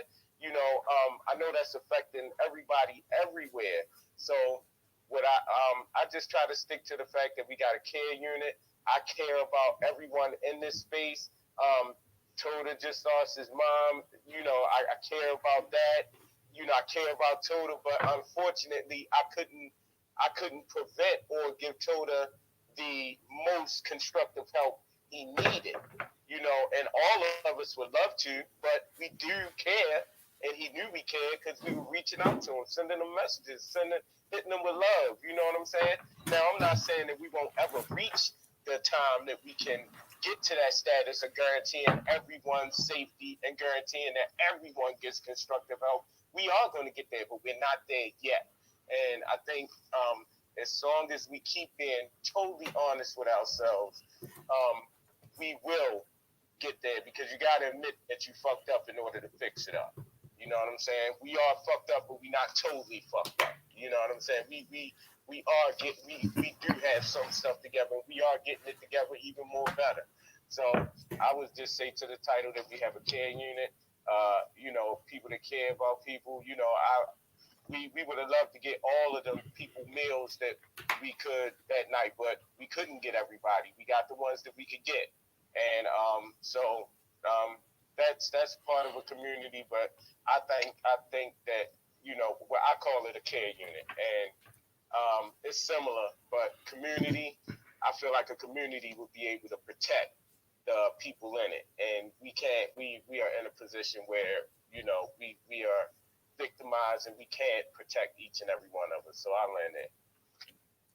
Thank you, brother McCoo. Baltimore, be more codified. And let me just say this, bro. Like the support that I got when the time when my mother passed, like you guys, I want you to know, I thank y'all for that. Professor, I know exactly how you feel. You've been experiencing it longer than me, but trust me, I definitely. It's like I've been up in some kind of like maze the past couple of weeks or whatever. So I know exactly how you feel. Almost like it's a dream that just won't end or whatever. But I definitely, I could say firsthand, I know exactly how you feel. You've been feeling it longer than me. You've experienced it longer, but you and Rella and some other ones in here, DJ, you guys that lost a parent, a mother. I know exactly how y'all feel. Like it's just a surreal feeling that you can't explain, man. You can't explain it. That's at least that's the only thing I can say is nothing in my life has prepared me for this right here. So it's something, man. Professor, though, man, I am glad that you back. I was looking, I'm like, damn, the spaces ain't the same without my man, Professor. I was glad. I know Judge Sarah, she was asking me about Professor. I said, I don't know. I say, when I hear something, Judge, I'll let you know or whatever. And I ain't know nothing until you came up in this space tonight, man. I'm glad that you okay. I'm glad that you back in the spaces. Spaces hadn't been the same without Professor. I asked DJ, like, DJ, you seen Professor? Everybody want to know where Professor was at. Like that old, and I know me and you, we old enough to remember where's Waldo. It was like, where's Professor? So I'm glad, man. I'm glad that you back, man. I'm glad to have you back in the space and whatnot, man. I know the holidays have been tough. It has been hell on me as well, too. So I feel you on that, Professor, man. But at the same time, I know we're not your blood family, but this your Twitter family, this your social media family, man, and we all care about you. So I'm just glad to have you back up in the space, brother. As always, you always show nothing but love and support. So I want to do that same for you as well, Professor. Welcome back. Go ahead, and the mic is yours. Well, thank you, family. Thank you, Black family, Black American Freedmen family. Whatever you call yourself, I just want to thank you all. I've been thinking about all of you during my time away. So don't think that I was not thinking about you, Total, because I know you just lost your mom, man. That's been on my mind. And like Brother B-More, man, I was thinking, like, what can you do for our people when they're going through stuff? And, it would be so nice if we had more control over so much more, where we could really do much more for our community, because our people need it. Our people need healing. And see, like me, y'all, just from my personal experience, when you lose a mom, you need to be able to talk or be able to find a way to deal with that. Because when you lose a parent, all of a sudden, like with my mom at the age of 45, what hits your mind all the time is like, what could have, just killed her all of a sudden, what happened, because one minute my mom was here, she was smiling, she was happy, me and her had Bible study the night before, and then come that morning she was gone. And we know that with Black America, because I think we talked about it in one of your spaces, Total, that there's a lot of health issues that come with racism, comes with the system that we're under. And it's killing us mentally, it's killing us spiritually, it's killing us just so many different ways. And so what y'all hearing right now is just me pouring myself out to you guys, that we got to do what we can to be there for each other as we going through more and more trying times as we see every day. The Reparation 2023, I haven't been on here to promote it, so I'm going to get in with DJ. Y'all keep getting on that website. Keep checking it out. The family needs to come together out there because this is so important for us. Business, yes, definitely at the top of the list is business because we want the checks. Number two is just being with the family because mentally, that's going to help all of us to be with the people that have the same mindset that want to bring about change. And we know that we need change in this country that our ancestors built. Notice I didn't say help to build, our ancestors built. And so, Newstoter, I've been missing out on these spaces, man. I knew you had been going through your situation. I thought about DJ because I know he lost a mom. Rilla, I know you mentioned your mom. Everybody, I think, for the most part, that's been in here as a family have talked about losses that they have had. And so, with that being said, this is why we have to, when we talk about the community, this is a community right here, y'all. This community that's right here that I have gotten so close to over the last few months, it's been great for me. It's been wonderful. I know we're missing a few people. I know Black Native is not in here, so she's one that we're missing. But it's just so many people that have been in these spaces that you love to hear. They bring the fire. They show mad love, and that's what we all do. We show love to each other, and it feels so good. And I've been missing it. Trouble missing you. I just tapped her to tell her to bring herself in here because you up in here. Yes, I was about to say, where's Trouble? Because I've been missing the trouble, y'all, because trouble brings trouble. I missed that. So, and then, there's Sister Mel Cruz. So I've been thinking about all of y'all, man. And so I'm back in here because now I know we got to get busy. This Reparation 2023, Sister No Taxation, I see you down there. You know I wasn't going to forget about you. I see you down there, and I see, wait, is that Black Majority down there? Okay, I see Black Majority. I see Sister Val. And I think Goddess Michelle, there she is, Sister Tata down there. So yeah, I've been thinking about all of y'all, and let me just say, y'all, it's time to get busy now. We know now we got to start cooking for this Reparations 2023. The family is coming together in Washington, D.C., and I am looking forward to it. I have been putting back money for this. This is going to be big. And with that being said, y'all, I don't want to take the entire time of the space because we still got to touch on these topics. I'm going to sit back now and just listen to everybody, man.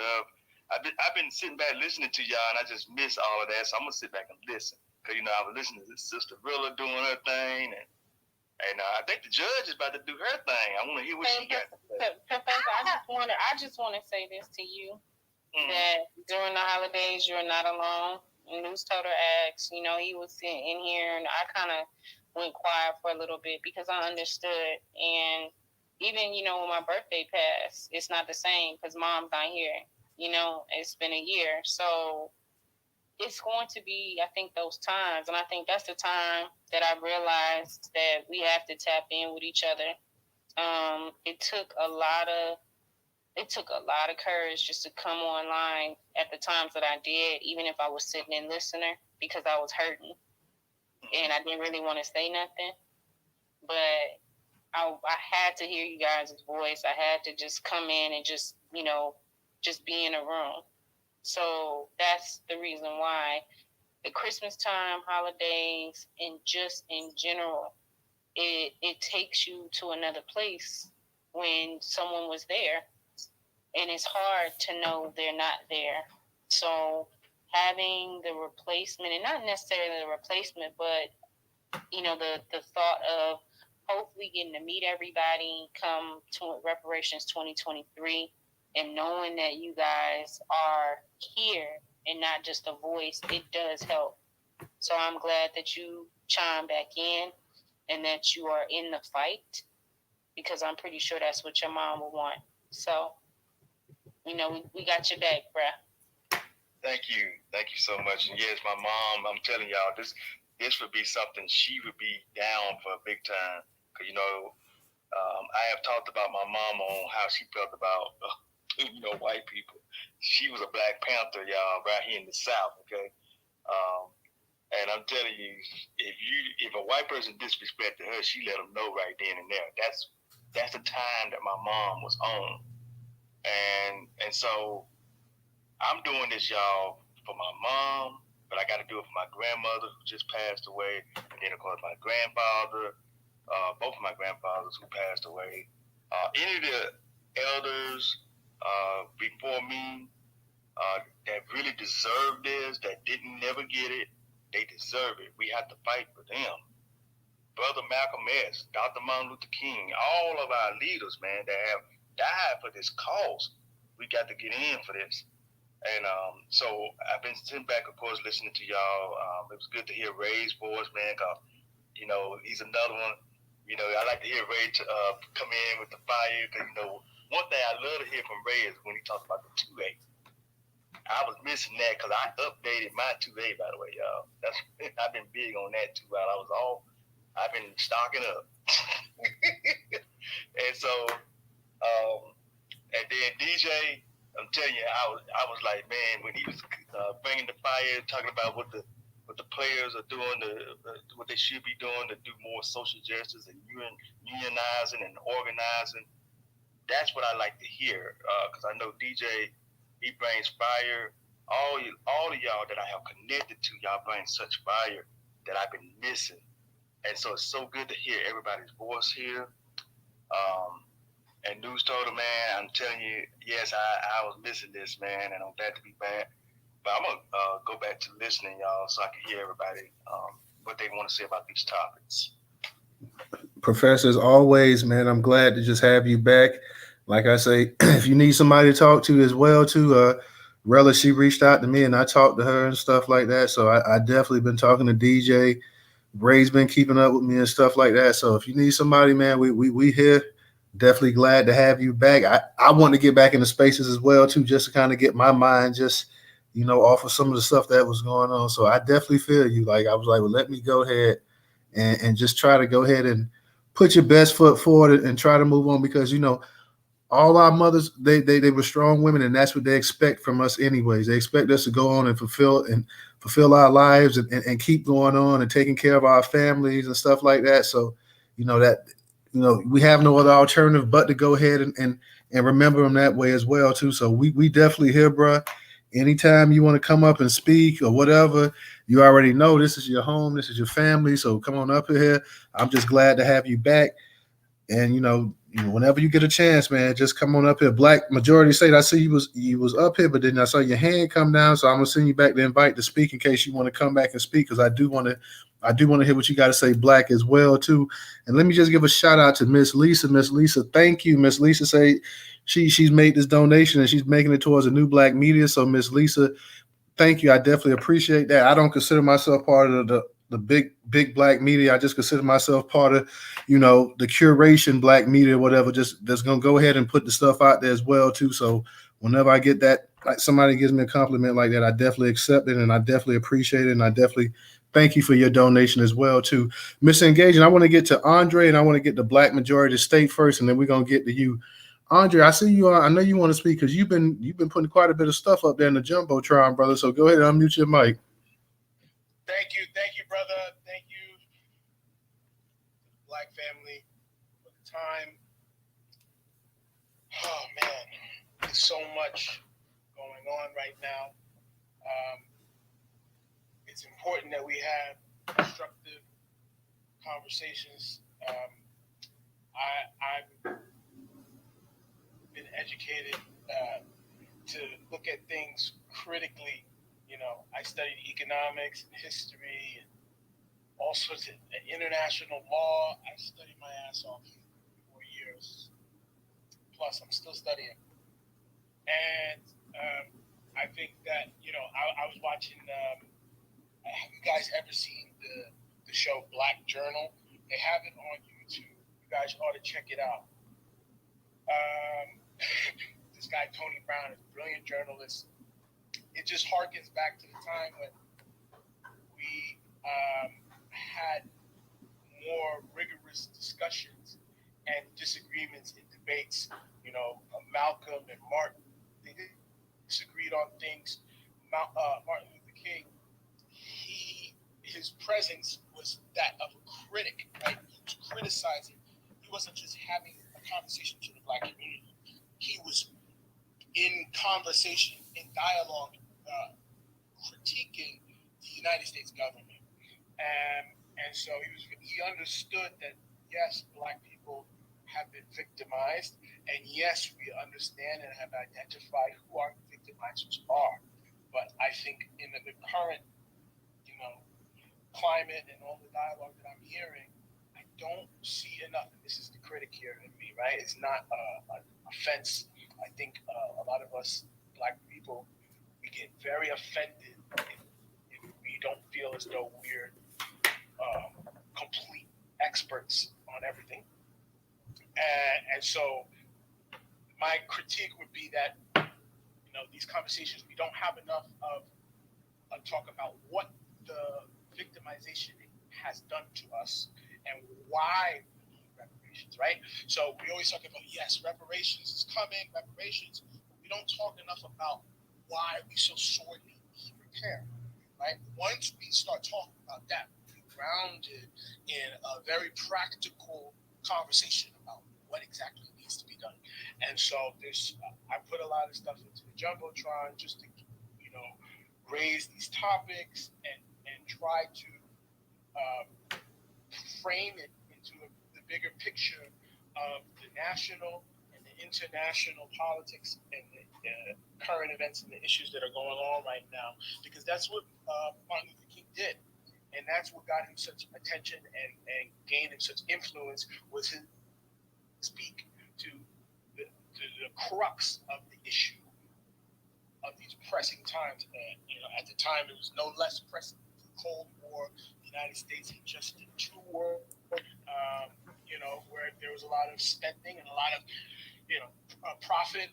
The United States did well relative to the rest of the world, and they assumed the world hegemonic role that we now see is declining. So the United States is not in that same position politically, international stage, and we see a lot of trouble in paradise, so to speak.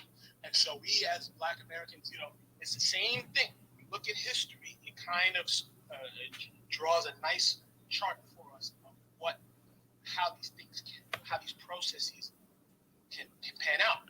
And we saw that it was a crazy hectic time, but they got real quick, Andre, just real quick, just about, because I know we're talking about you're talking about reparations, but just on the actual topic tonight, is this in line with you're talking about? Is there still a Black community in America? I'm saying that the Black community in America, I'm trying to give examples of a time when the Black community had much more stability, right? And we had a bunch of Wall Streets and a lot of development and progress had been made because of the collective organization that we had been able to, or had been allowed to achieve. And so we have to recognize that we're in a time of great it's been diminished, that power, that empowerment that we had from being able to work together. And so we have to be able to connect our position, our condition, to the wider issues like the people did before us, right? That got such progress. Martin Luther King in the March on Washington, when he said, "We're coming to get that check," he never ever ended the sentence there. He never said, "Oh, it's reparations or die," and that's it. It was reparations so that we can build actual change. There was a very, very concrete conception of what he wanted out of the American government in terms of how reparations could be a part of something much, much more promising in the way of action. So let me ask you a quick question, Andre, because I get what you're saying about Dr. King, and he did speak about that. But I mean, I do feel that you have enough people that talked about reparations, and they talk about it as a to repair a community that's broken. You know, there's a huge racial wealth gap in this country, and that's because of systematic racism and white supremacy that's existed for the past 400 years. So when we're talking about yeah, I get what you're saying, but I'm saying people talk about reparations because you have there's such a disparity in just the quality of life that black people have in this country as compared to white people. So that reparations would help repair some of that, don't you think? Yes, I do, and I just want to make sure that I'm being very clear right now when I say that, and I'm invoking Martin Luther King for reasons, because he was a part of a lot of progress, but he started at a time when we were much more organized anyway.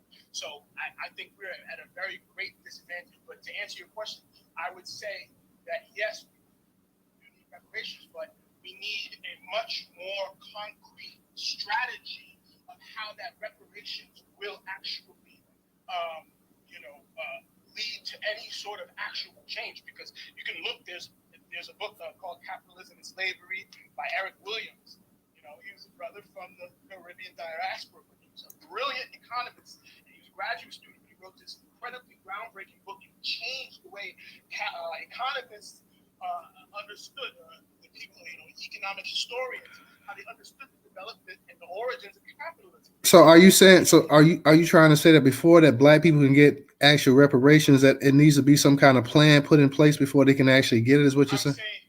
I'm saying our leaders gave us the blueprint for how to come to the government with a March on Washington. It was directly organized and directed by A. Philip Randolph, a huge icon in the black history, and he was a socialist and labor organizer, union organizer, who was the foundation for that demand. Right? When you have demands and you go to the government, we have demands right now, though. I mean, this is the point. This is the point. Very important. When you have demands and you go to the government, it has to be backed by enforcement. You understand? So the government deals with power and how to mitigate and mediate between antagonizing forces, right? You have a plaintiff and and a defendant. And so you what I'm saying is that we have to organize a way to actually enforce our demands. This is what other groups do. Well, hold on. Yeah. The Asians, the Japanese, when they got that money from being in those camps and stuff during World War II, they didn't have anything to influence or empower anything like that. They did. No. Prime Minister, yes, he did. Reagan was the president of the United States at the time, and I actually tweeted this. You said Reagan. Say wait. You say Reagan was what now? Japanese internment camp reparations came under the Reagan administration, if I'm not mistaken. And at the time, it was because the prime minister and president, U.S. president, they were meeting and discussing the horrible economic crash, because our economic system is very unstable and unequal. And so it crashed in the 80s. And they said, in order to get back and rebound, we need to establish better relationships. Okay. Let me just say this, because it seems like whenever it's time for black people to get something, that we have to jump through all these hoops and this and that, and we have to. Not hoops. Wait, hold on. Ensure that it works out for us. Okay. Well, okay, bro. I get what you're saying, bro. I get what you're saying, but like I say, whenever. Yeah. Thank you. Go ahead, Black Majority State. Okay. Thank you, everybody. I want to address the thing that he said about power, but I'm going to do it at the end. So shout out to everybody in the room. Professor, glad to see that you are back in the spaces. And I agree wholeheartedly. This is our community. This is what keeps us connected. It keeps us dialogued. dialoguing. It also is helping us to move politically. So yeah, this is our Black American descendant community. So I want to send out condolences to everybody because I know I've been hearing it one at a time, but I do want to send my sincerest condolences to everyone who's lost a relative. I found out today that my second cousin, his body was found in the woods. He was 18 years old. They had been looking for him for several months. I buried his father a few years back during the time that I had my accident. So, you know, these tragedies do occur in our lives, and the people that are here, you know, it's really up to us to live an abundant life, because I believe that's what the people who are no longer here would want for us. And I won't share that with anyone else. I do feel comfortable sharing that with the people in this space. In terms of Damar Hamlin, he is from my hometown, the region that I grew up in. So, you know, it was one of those things where I saw what happened, and I think someone mentioned Ryan Shazier. It was like one of the last NFL football games that I watched from start to finish 5 or 6 years ago. And I immediately thought of that. And then when I found out the guys from this area, I really was like, man, I really need to understand this man, this human being, what he's been up to. He's been very active in the community. And so I salute him. I hope he gets a full recovery. And I'm thankful for Ray for putting up that information, because I've been trying to tap into it to understand what his progress is. So salute to him, and I hope he does recover fully, although maybe he doesn't play football. Hopefully they'll find a place for him within the organization or in some other capacity. Skip Bayless. The last night I was in a space about Damar Hamlin, and towards the middle end of the space, people started coming in, and these are white males, and they started changing the narrative, instantly changing the narrative from Skip Bayless being a piece of shit to let's talk about Damar Hamlin. Let's focus on that. Let's not talk about Skip. Then it became Skip Bayless did absolutely nothing wrong. And I did a search, and that is the theme when you do a search on Twitter, where there are accumulating all of these posts that he did nothing wrong. This is how quickly white degeneracy will operate to flip the narrative. No matter how disgusting and horrible they are, these people are, they will quickly flip the narrative. So we got to understand that. I made a point when I would post tragedies that occurred in their community, and simply said, I do not give a fuck about what happens to these people, because I know ultimately they do not care about what happens to us. And then this is something that I just wanted to highlight this, because this place has a soft spot in my heart. It's the U.S. Virgin Islands, a territory of the U.S., 85+% black islanders. Technically, they are American citizens, but they don't have the rights that we have. And because they're a territory, they don't operate like a state, but they do have a governor, and they have an attorney general. And they had a female attorney general who sued Epstein Island for human trafficking, and she won that case. She got $105 million out of that case. So what does she do? She pivots to J.P. Morgan. This is one of the bedrocks of white supremacy in the banking industry. And then what happens? Biden takes a Christmas vacation to the U.S. Virgin Islands, and then she is terminated. she is terminated. When I often post, we're playing chess, not checkers. It's 3D chess, three-dimensional chess. We got to be multiple steps ahead of these people.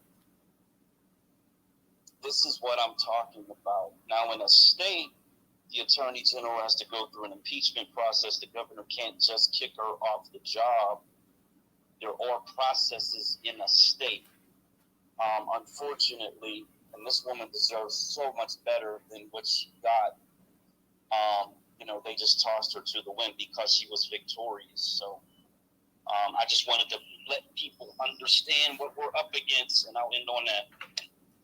Thank you, Black. And I just want to send my condolences to you and your family as well for your loss. Unfortunately, during the holiday season, it seems like it just amps up. So I definitely want to go ahead, and everybody in the space, I'm sure they feel the same way as well, too. So condolences to you as well. And yeah, we're here. We're going to go ahead and try to get through this as best we can. Mr. Engaging, I'm going to go ahead and let you be the last speaker for the night. And then we're going to go ahead and we're going to close the space out. So, Mr. Engaging, go ahead and get it in. Do you want me to do the comment that I posted? I don't know what comment you posted. Oh, I posted. Okay, this is my response to the Black community. I said, to play devil's advocate, maybe the Black community may not be as much as we think it is. And if we want to give an example, we can point to the passport bros. This is the future brain drain of Black America.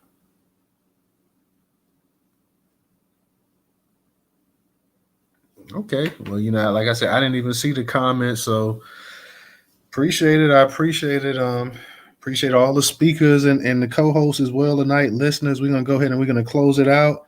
I'm gonna go ahead and let the two co-hosts go ahead and get something in, and then we're gonna go ahead and close the space out for the night. Ray, DJ, y'all got something y'all want to add?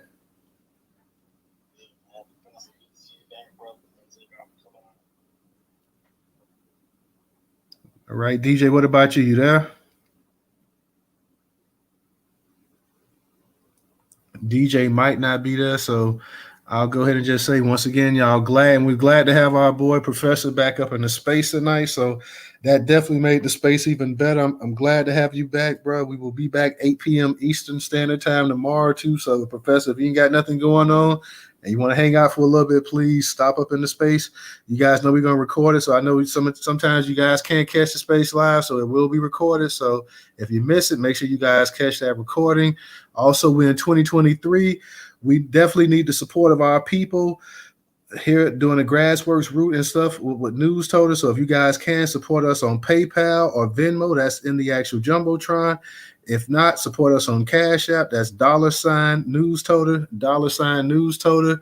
We will definitely see you guys tomorrow. We appreciate the support. Everybody be safe. And we'll go ahead and we'll see you tomorrow night at 8 p.m., y'all.